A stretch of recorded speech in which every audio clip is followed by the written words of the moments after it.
tingin, palaman,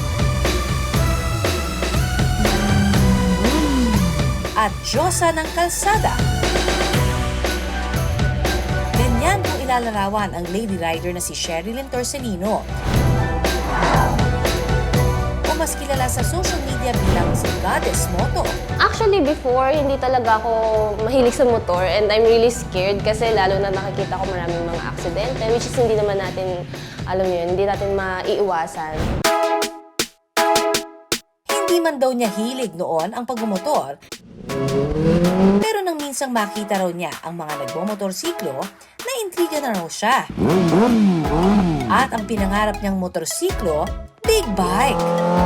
Na-love at first sight talaga ako sa big bike kasi nga po, iba talaga yung itsura niya. Sobrang cool, parang ang cute-cute ng tignan kapag, lalo na kapag babae ka at nagmumotor ka. Kaya si Goddess, nag-ipon at nagpursige para makabili ng pangarap na big bike. I really work hard to get my motorcycle na ginagamit ngayon. I work like ilang hours din a day and then onti lang yung pahinga just to get the motorcycle that I dream. Pero ang pagkahilig niyang ito sa pagmumotor, minsang naglagay sa kanya sa peligro. Magsilbi sana itong warning para sa ating mga riders na bumabiyahe ng tanghali. That happened around April. Galing akong Trece Martires, Cavite, and from Trece Martires, Cavite to SMX Convention is around 66 kilometers yung layo niya. So, ang biyahe is, sabihin na natin 2 hours maximum kapag sobrang traffic talaga. And then, yun, habang nagbabiyahe ako, I do stop over 4 times already. PM and sobrang traffic nung oras na to at sinabayan pa ng sobrang init din ng araw. Ramdaman ko na yung nahihilo and parang pinagpapawisan na ako ng sobra. Matatanda ang noong mga nakaraang buwan, umaabot sa mahigit 50 degrees Celsius ang temperatura sa ilang lugar sa bansa. Hinala ni Goddess noon, nakaranas siya ng heat exhaustion. Bagamat talagang masama na raw ang kanyang nararamdaman ng mga oras na iyon, patuloy pa rin daw siyang humataw sa mga kalsada. Pinilit ko sa sarili ko na parang wala lang siguro to. Siguro normal na parang nahihilo lang ako. Tanong-tanong na ako kung saan ba yung malapit na parking kasi parang hindi ko na talaga kaya. Time na nandun ako sa parking, yun na yung time na talagang sobrang hilong-hilo na ako. Naninigas na yung daliri ko. Nakaganyan kasi ako usually pag humahawak ako sa brake. Ngayon, pag ganun na talaga ako kasi that time naninigas na siya. Like parang gumaganon na siya. And then sabi ko, inovertikan ko na yung mga nakapila. Dahil nga raw sa sobrang panghihina noon, itinabi na lang daw niya muna sa gilid ang kanyang motor.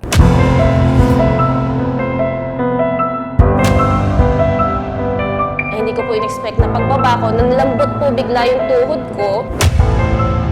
Napasalampak na po sa lapag. Mabuti na nga lang daw, agad rumisponde ang security guard at ilang motorista na nakakita sa kanya. Nung tawag po agad sila ng medic. Ang viral video ni Goddess, ipinakita namin sa isang general medicine doctor. Most probably yung nangyari talaga sa kanya is heat exhaustion. Kitang-kita naman dun sa sintomas na ipinakita niya, yung actually nawalan siya ng malay, no? Ang heat exhaustion ay isang kondisyon kung saan tumataas ang temperatura ng katawan. Pag ito ay na-expose sa mga lugar na matindi ang init. So yung katawan natin, meron siyang mechanism para makapag-cope up sa sobrang init. Sa heat exhaustion, hindi na kayang makakope up ng katawan natin dun sa sobrang init na yun. Una raw mararamdaman ng taong dumaranas ng heat exhaustion ay ang matinding pagkauhaw. Na dahilan kung bakit ang pasyente nakakaramdam ng pagkahilo at muscle cramping. Heat exhaustion kasi may dalawang klase niyan. Yung isa is yung water depletion at yung ating electrolyte depletion. Tulad nung nangyari sa video, pwede ka ring mawalan ng malay. Sa heat exhaustion, humihina ang pulso ng pasyente. Habang kapag na-heat stroke, bumibilis ang pulso at heart rate ng pasyente. Samantala, ng mga oras daw na iyon, si Goddess dadalhin na sana dapat sa ospital. So, nung nahimas-himasan na po ako, sabi ko po, wag na po, hindi na po ako magpapadala sa hospital. Tatawagan na lang po yung relative namin para sunduin ako by car. Yung cousin ko kasi that time, she was panicking dahil bakit naninigas yung kamay niya. So what I did is minasage ko lang yung kamay niya muna kasi yun yung sabi ng medic. Yung isa pong medic, hawak po siya para mag-paper bag para makahinga siya na maayos. Pero kinabukasan, pagkatapos na nangyari, si Goddess kumonsulta pa rin daw sa doktor para masigurong hindi heat stroke ang kanyang naranasan. Ang sabi po sa akin ng doctor is, ang tawag daw po doon sa nangyari sa akin is hyperventilation. Nagkaroon po ako ng anxiety and panic attack. Hindi na ako makahinga and naninigas yung mga daliri ko because of anxiety and at the same time, nagsabay din yung panic ko na baka may mangyari sa akin or baka mapano na ako, bakit ganun, ganyan. Pwedeng mangyari ito ng sabay na pag ikaw ay nagkaroon ng heat exhaustion, pwede ka na ring mag-panic that would lead to that panic attack. Ayon pa sa eksperto, ang unang pwedeng gawin kapag nakararanas ng panic attack ay ang brown bag breathing o yung paghinga gamit ang brown bag.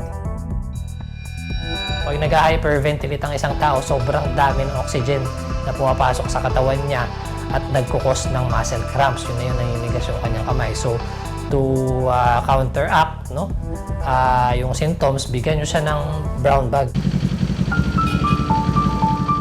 Kung sakali namang makakita ng taong nakararanas ng heat exhaustion, mainam na dalhin siya sa isang malilim o malamig na lugar. Tsaka alisin ang kanyang damit para guminhawa ang katawan. Painumin ito ng tubig para ma-replenish at mapalitan ang fluid loss ng katawan. At punasan o hilamusan siya ng malamig na tubig. Mas maganda na before tayo gumawa ng activity na may expose tayo sa isang lugar, better kung uminom tayo ng plenty of fluids or any electrolyte drink. Mainam din daw na umiwas sa caffeinated at alcoholic drinks kung may expose sa initan. Mga drink na to, ang caffeinated drink at ang mga alcoholic drinks, mas nakakapagpa-dehydrate yan sa isang tao. Sa kabila naman daw ng nangyari, si Goddess patuloy pa rin daw na aarangkada sa kanyang hilig, ang pagmumotorsiklo. Yes po, magmumotor pa rin po ako. Hindi po ako matitinag ng nangyari sa akin. Pero syempre, safety precaution pa rin. Every time nagra-ride ako, it's either morning or hapon. So yung mga wala na talagang init, yung medyo malamig-lamig na or gabi, ganun na lang. Sa ngayon, hindi na raw siya nakararanas ng heat exhaustion at hindi na bumabiyahe kapag masama ang pakiramdam. Kapag nasa tamang kondisyon, tuloy pa rin siya sa kanyang hobby ng pagmumotorsiklo.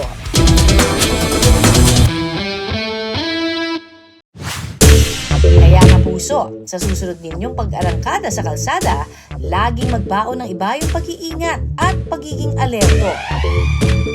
Tandaan, importanteng healthy at malayo sa kapahamakan.